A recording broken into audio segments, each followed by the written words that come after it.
Welcome to r/entitled people, where we share stories from your lives about people who think the rules don't apply to them and they should get what they want. Thank you, friends, for subscribing to the channel and for so many likes.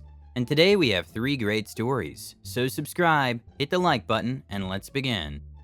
The first story: a woman parks in a wrong place, hassles the security guards, gets a scolding from the boss, and apologizes under threat of dismissal. The second story: random walk-in came in, obviously under the influence of something, refused to leave from security and police were contacted. Turns out that he had a warrant out for his arrest, and they took him to the county jail or the precinct. Local police department office posted on their Facebook page making a joke that if you have warrants out for your arrest, don't wait for them to come and escort you off property and run your name. It's not a very smart thing to do. The third story: a child trespasses on private property and eats to steal my thing. I managed to stop him, but later his mother shows up and demands it for herself and calls the police. They take her away in handcuffs. The first story is: how dare you tow my car?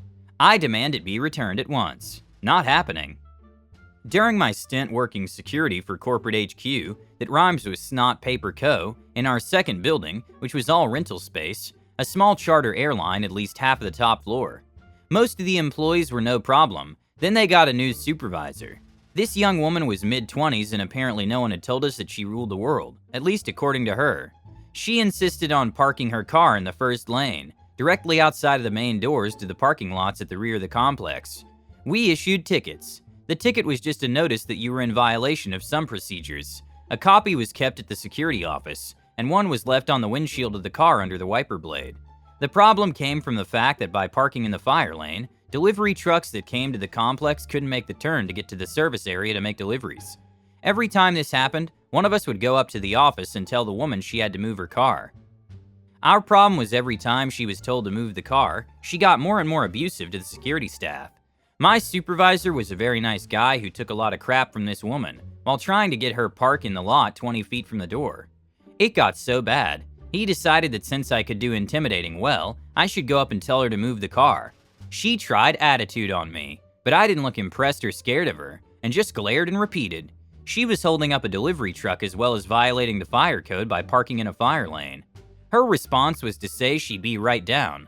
Of course she took her time, and the truck was stuck there for almost a half an hour. That was when the karma gods smiled upon us. It seemed that the delivery was a prototype machine for the R&D building, and with a cost of several $1,000,000, all the vice presidents were in the R&D building wanting to see this investment. The new head of security was not the a-hole who didn't want security to be intimidating. The new head of corporate security came to find out what the holdup was, and when he saw the car parked in the fire lane, he wanted to know why it was not moved. I, being peeved at the bee, informed him that she'd ticketed many times, and ignores the warning. Every one of the staff has had to go tell her to move her car, and she's usually rude, abusive, and curses out the peons who dare tell her she has to move her car. I also informed him that I personally informed her that she was holding up a truck delivery, and she assured me be right down. That was half an hour ago. He looked at the large wad of tickets she'd been written, and without hesitation he turned to my boss and said the magic words: "Have it towed right away." The call was made, and 10 minutes later the service was there. Her car was hooked up and taken to storage, where she would not be getting it back until she paid the towing company for towing the car, as well as their storage charge. An hour later she comes down to move her car and comes running, screaming at the security desk in the main lobby because her car was stolen right in front of us. It brought a smile to my face to tell her that her car was not stolen. That set her off, screaming that she parked in her usual spot outside the doors and it was gone. When I smiled and said your car was towed, you said you'd be right down and you weren't, because she was the boss at the airline's location at their major hub, and she had power and influence. The karma god struck again. The head of corporate security was heading back to his office and passing through our lobby, overhearing her rant. He picked up his pace and headed towards his office. The very next day, a gentleman appeared at the security desk to introduce himself, and the president and CEO of the Chaster Airlines.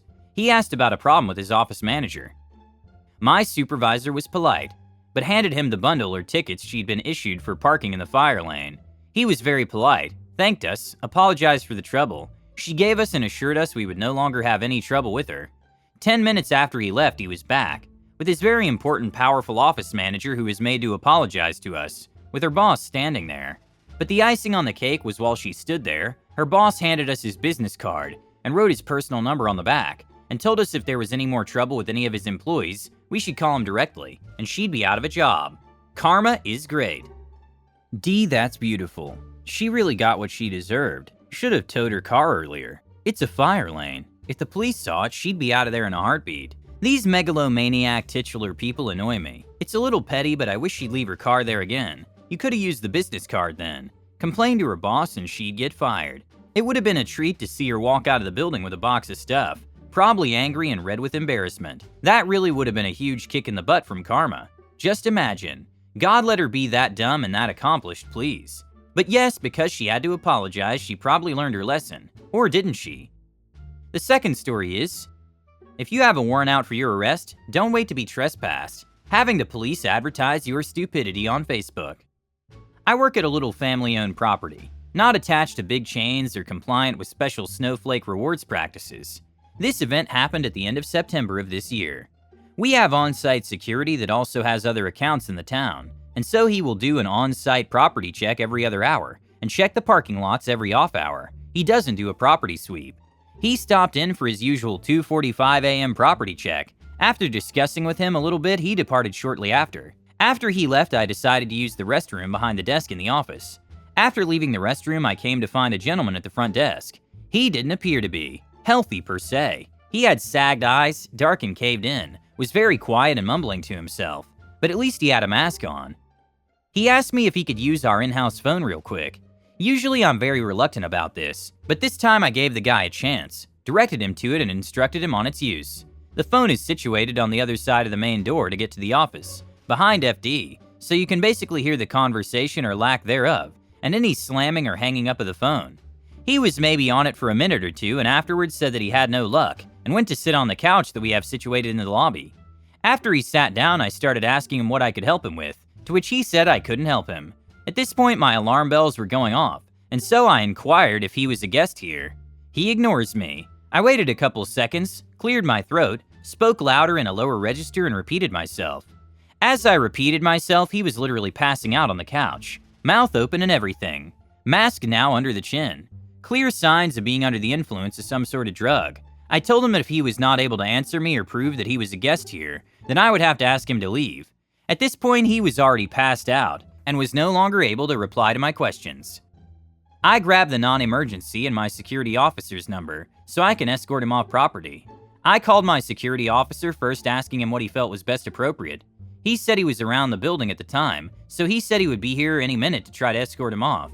My security officer may be in his mid-70s, but he's not a slouch. He's a Vietnam vet and doesn't really take any SH from anybody. Arrived around 5 after 3 a.m., accessed that military tone of voice like a drill sergeant, and threatened to call the police if he didn't leave at that moment.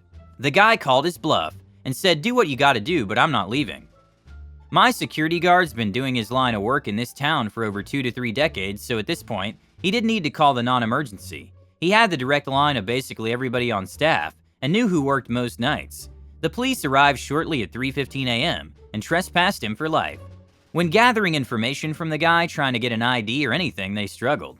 One officer joked that he was under the influence of the uh-huhs, because that was all he could say. After attaining his information, they let me know that he had a warrant out for his arrest, and we were taking him to the local county jail or their precinct.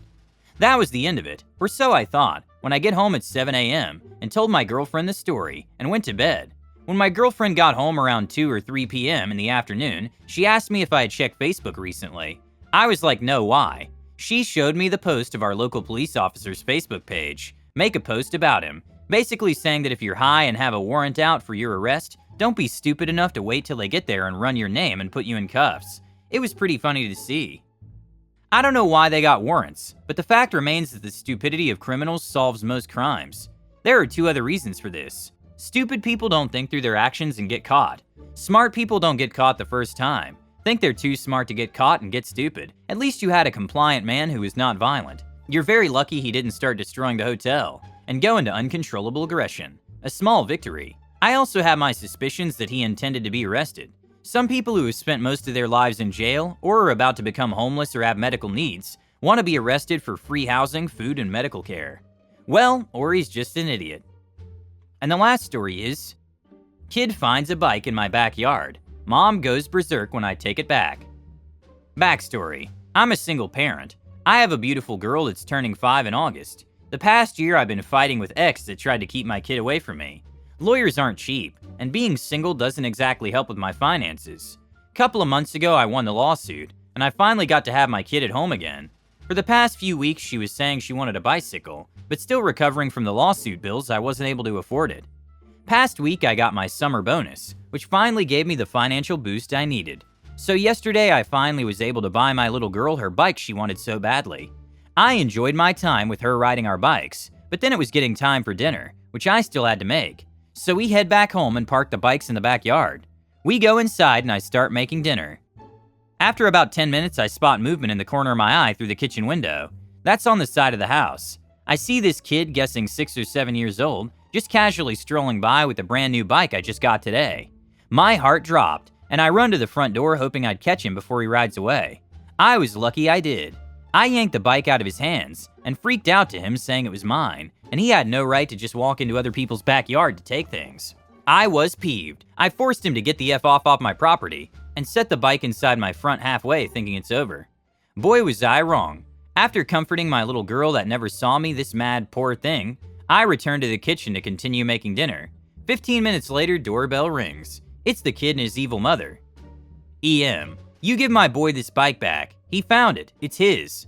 Me, he found it in my backyard. I got it for my kid today. You should try teaching your D kid some manners. He shouldn't trespass on other people's property to take their things. EM, don't tell me how I raised my kid. Give me the bike back or I'm calling the police. Me, laughs, call the D police, and I slam the door in her face. By this point, my 4-year-old is crying her eyes out, and I get to comfort her again, as she thinking she's losing her brand new bike. Her sobbing finally over, I try continuing to make dinner yet again. Preparation's done. I'm about to put it all on the stove. Doorbell. I flip out, storm to the door, violently open it, getting ready to just explode into the bee's face. Guess what? She actually called the cops. I instantly calm down when I see it's the police and invite one of the 2 officers inside, while the others stay with the evil woman. I explain the situation and show him the box the bike came in, along with the receipt that has my name on it. He shrugs and apologized for the inconvenience, assured me I won't be bothered again. I let him out and close the door with a smug smile on my face. I check the front window to see what's happening, and see her go into full tantrum. It ends with her into handcuffs and on the back seat of the patrol car. Bye, B. Don't know what happened to her and I don't care. I finally finished dinner and my kid still has her bike. That's all that matters to me. Boy, what a day. Did she seriously come to you demanding the bicycle her son stole? That's outright theft. What the F is wrong with her? Some people would get nervous, but I think you handled it pretty well. But you have to press charges of theft. If she's your neighbor and you don't, she might try to steal it again out of spite, and then she'll pay for her behavior. Thank you for watching. Subscribe, hit the like button, and have a good day.